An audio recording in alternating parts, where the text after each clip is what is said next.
ये अच्छी बात नहीं है। इतनी लाखों गाय को अगर अपन लेकर जाएं, ये अच्छा नहीं है, श्रेष्ठ नहीं है।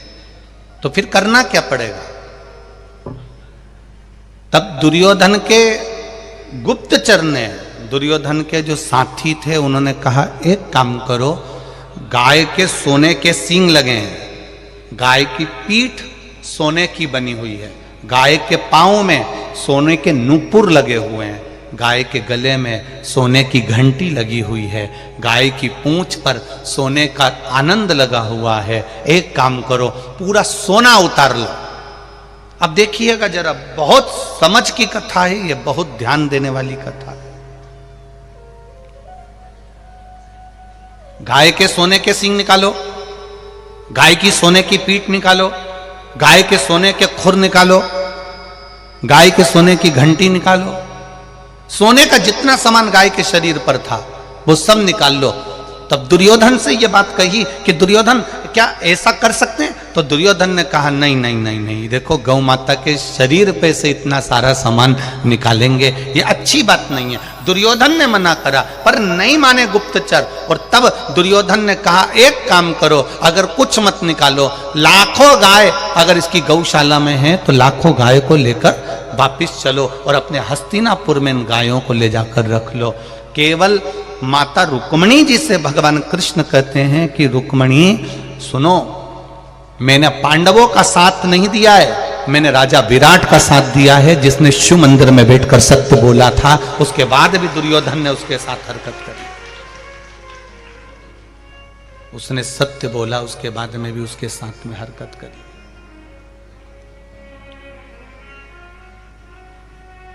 वो तो सत्य बोला है, और सत्य बोलने के बाद में भी उसकी हरकत जो कर रहा है दुर्योधन, वो श्रेष्ठ नहीं है। जो उसने करा उसमें श्रेष्ठता नहीं है। शिव महापुराण की कथा कर रही है, आशुतोष शिव महापुराण की कथा कर रही है कि आप शिव के मंदिर में बैठकर आपकी जब सत्य भाव प्रकट होता है, शंकर के मंदिर में बैठकर आपका जब हृदय से आप सत्य भाव प्रकट करते हो, तो शंकर आपका साथ निभाता है।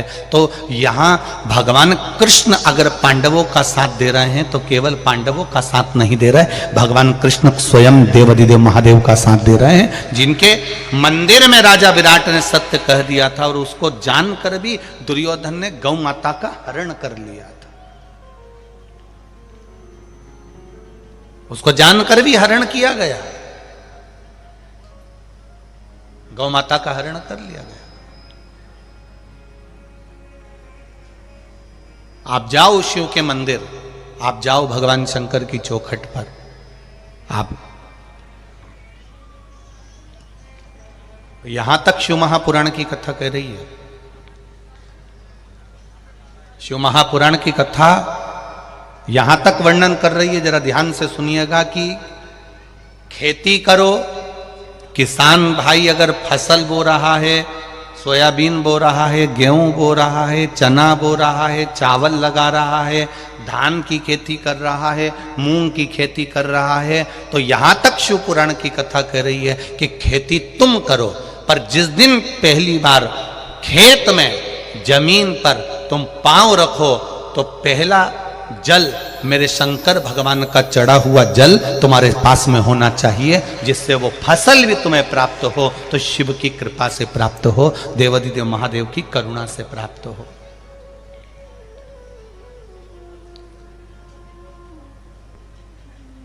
भगवान शिव की कृपा से हमको मिले। महाराज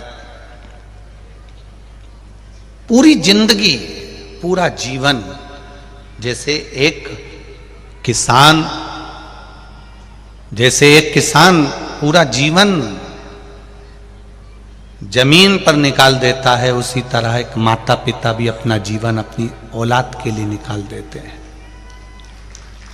अपनी औलाद के लिए एक माता पिता पूरा जीवन निकाल देते हैं। माँ बाप की पूरी लाइफ गुजर जाती है बेटे की लाइफ बनाने में। बोलो री छत्तीसगढ़ वाली जीजियां सही है कि गलत है? माता पिता की पूरी लाइफ गुजर जाती है बेटे की लाइफ बनाने में, और बेटा इंस्टाग्राम पर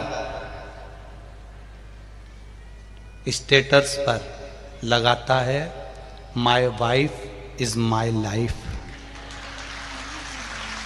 बेटा लगा,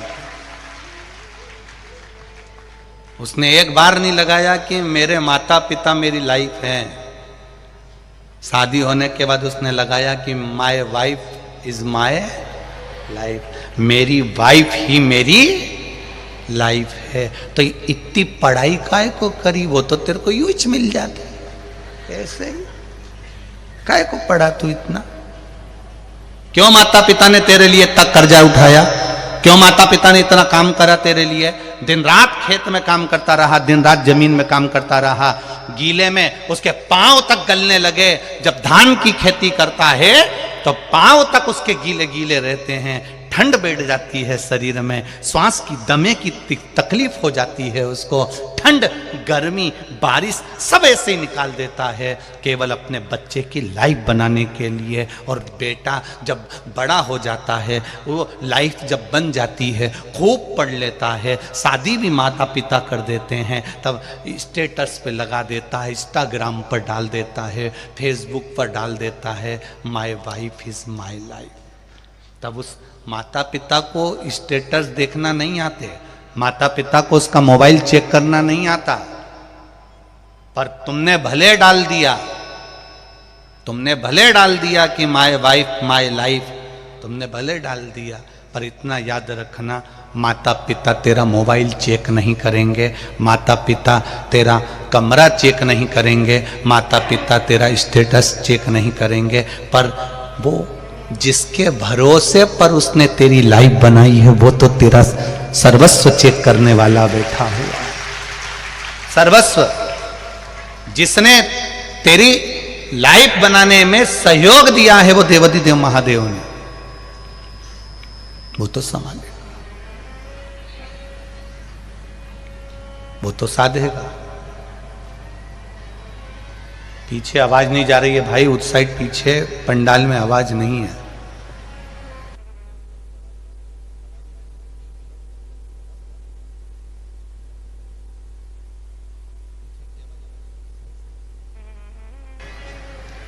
शंभू, आप बढ़ा रहे हो तो इधर इधर की बढ़ गई, फिर इधर की बढ़ गई है, इधर की कम करके उधर की बढ़ाई।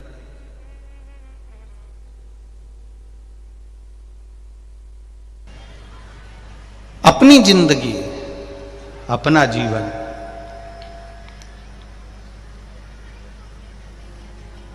शिव महापुराण की कथा कह रही है, भगवान शंकर का चरित्र कह रहा है, भगवान देवाधिदेव महादेव का पावन चरित्र वर्णन कर रहा है, भगवान शिव की कथा कर रही है।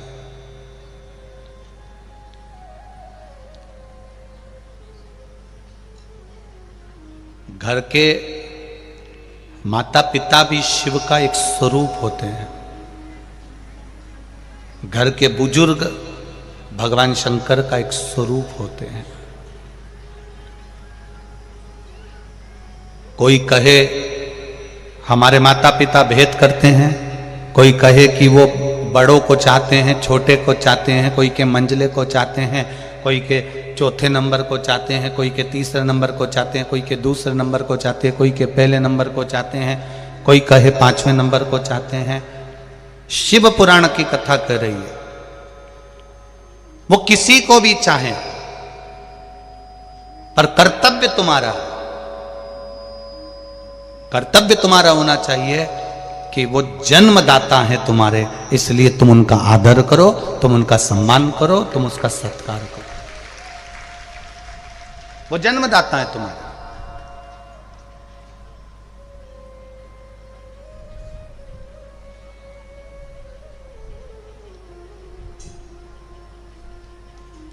भगवान देवाधिदेव महादेव का पावन चरित्र कर रहा है, भगवान शिव की आशुतोष शिव महापुराण की कथा कर रही है कि जीवन का जो सुख है वो भगवान देवाधिदेव महादेव के चरणों में तो है, पर जैसे शिव के चरणों में बैठकर सुख मिलता है, ऐसा ही सुख बुजुर्गों के पास में बैठने से भी प्राप्त होता है, उनके चरणों में बैठने से भी प्राप्त होता है।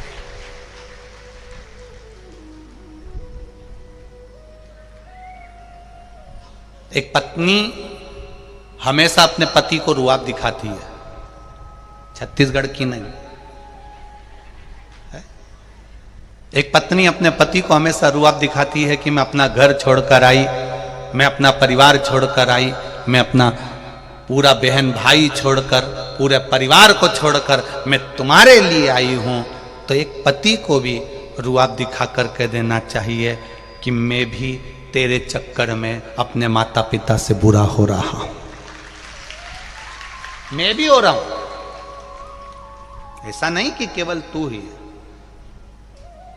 नारी तो अपने घर का केवल मायके को छोड़कर ससुराल में आती है, पर सबसे ज्यादा अगर दुख झेलना पड़ता है तो पति को झेलना पड़ता है।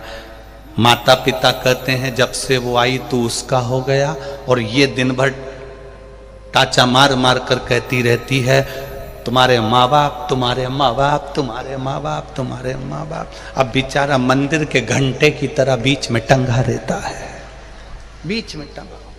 किसकी ओर बोले वो, किससे कहे?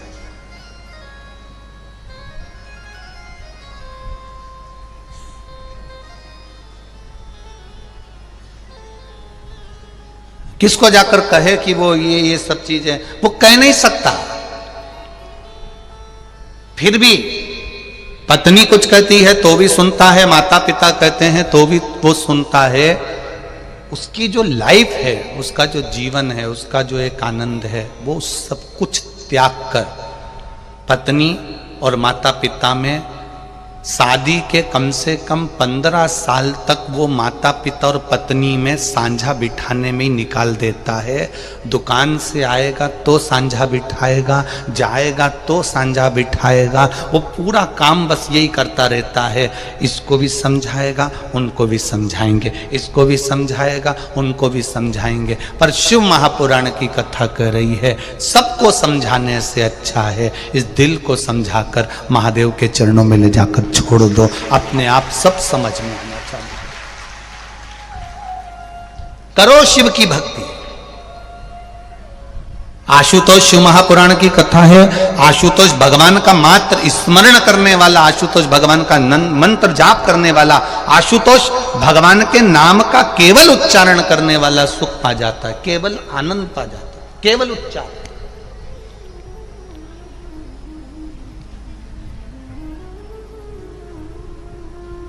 भक्ति करेगा तो बड़ा ही सुख पाएगा, भक्ति से आत्मा का मेल जुल जाएगा।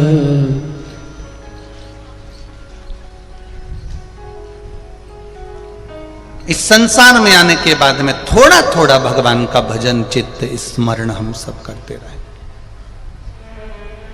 हम किसको समझाएं? हमें दूसरे को नहीं समझाना है, अपने आप को समझाना। शिव महापुराण की कथा कहती है एक पति ने अपनी पत्नी से कहा सुनो शाम को मेरा दोस्त आएगा तो सुनो। पत्नी कहती है ठीक है आने दो। सुनो ये घड़ी छुपा के रख देना, चप्पल छुपा के रख देना, सामने जो गुलदस्ता रखा है इसको छुपा के रख दो।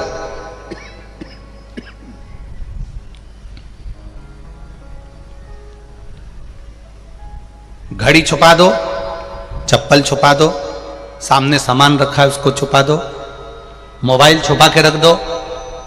इतने में पत्नी ने बोला क्या तुम्हारा दोस्त चोर है जो तुम बोल रहे हो कि घड़ी छुपाओ, ये छुपाओ, वो छुपाओ? पति बोला नहीं, वो अपने सामान को पहचानता है, चोर वो नहीं है, चोर हम हैं जो हम उसके यहां से सामान लेकर आ गए। हमको लग रहा है कि सामने वाला व्यक्ति बेकार है, हमको लग रहा है उसने ऐसा कह दिया, हमको लग रहा है वो ऐसा है, पर शिव पुराण कहती है बुरा जो देखन में चला बुरा न मिला कोई। हम जितने बुरे हैं संसार का कोई व्यक्ति उतना बुरा नहीं है। अपने आप को समझा। शिव मंदिर में जाना, भगवान शंकर की चौखट पर जाना, भगवान शिव के दरवाजे पर जाना, तो ये कभी मत कहना कि उसने ऐसा कह दिया, उसने वो बोल दिया, उसने ऐसा कह दिया। नहीं नहीं नहीं, शंकर जी के मंदिर में जाकर कहना भोलेनाथ बस कोई कुछ भी कहे पर तू मेरे साथ में है, मेरा विश्वास करता है मैं सारे झंझट से, सारी दंगल में से बाहर निकल जाऊंगा क्योंकि तू मेरे साथ में है। हम उसके प्रति पूर्ण समर्पित हो जाए, हम पूर्ण समर्पण हमारा भगवान के प्रति हो जाए, पूर्ण समर्पण।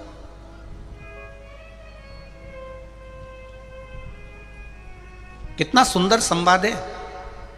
पार्वती मैया सती मैया का अवतार है। राजा हिमालय राज के घर में माता पार्वती का जन्म हुआ। मैनावती की गोद में माता पार्वती जी खेली। 5 वर्ष की आयु माता पार्वती जी की हुई और उन्होंने शिव जी का भजन चालू कर दिया। केवल 5 वर्ष की आयु थी माता पार्वती जी की और वो भगवान शंकर के शिवलिंग का निर्माण कर रही हैं, जलाधारी बना रही हैं, उसकी पूजन कर रही हैं। पार्वती मैया तब बेलपत्र भी नहीं जानती थी कि ये बेलपत्र है। पार्वती मैया तब जानती नहीं थी कि ये शिव जी को पत्ती चढ़ती है।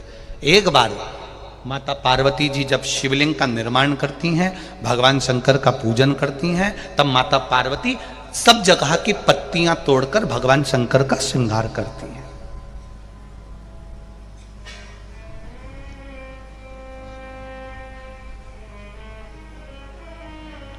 पार्वती मैया शंकर जी का श्रृंगार कर रही और उनकी माता मैनावती आती हैं और मैनावती ने देख लिया कि पार्वती तो पार्थिव शिवलिंग का निर्माण करी है, बालू का शिवलिंग बनाया है, मिट्टी का शिवलिंग बनाया है और शंकर जी का जो श्रृंगार कर रही है वो इधर उधर के पेड़ों की पत्तियों से, वृक्षों की पत्तियों से कर रही है। तो मैनावती उसके पास में गई और पार्वती मैया के पास में जाकर मैनावती बैठ गई। पार्वती मैया के पास में मैनावती जाकर बैठी और मैनावती ने जाकर बैठकर पार्वती जी को बहुत देर तक देखा, उसकी पूजन को देखा, बहुत देर तक देखा और उनकी पूजन को देखा। पूजा देखने के बाद